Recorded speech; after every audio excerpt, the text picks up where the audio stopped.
Hello everyone and welcome back to another tutorial where I'm going to show you how you can download and install the Resident Evil 7 Biohazard game on your PC.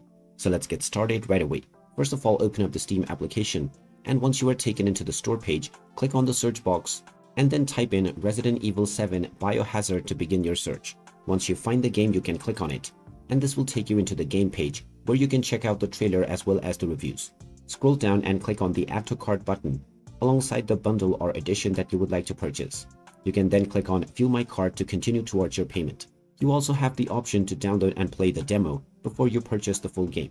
Now from your cart page, you can click on Continue to Payment, and now you can use your Steam wallet balance or one of the payment methods from the drop-down menu.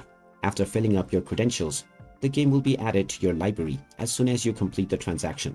Now you can choose your install location, and once the installation of the game is done, you can start enjoying the Resident Evil 7 Biohazard game on your PC. So there you have it. That is how easy it is. If you find this video helpful, don't forget to hit that like button and subscribe to our channel for more useful tips and tutorials. Thanks for watching, and I will see you again in the next one.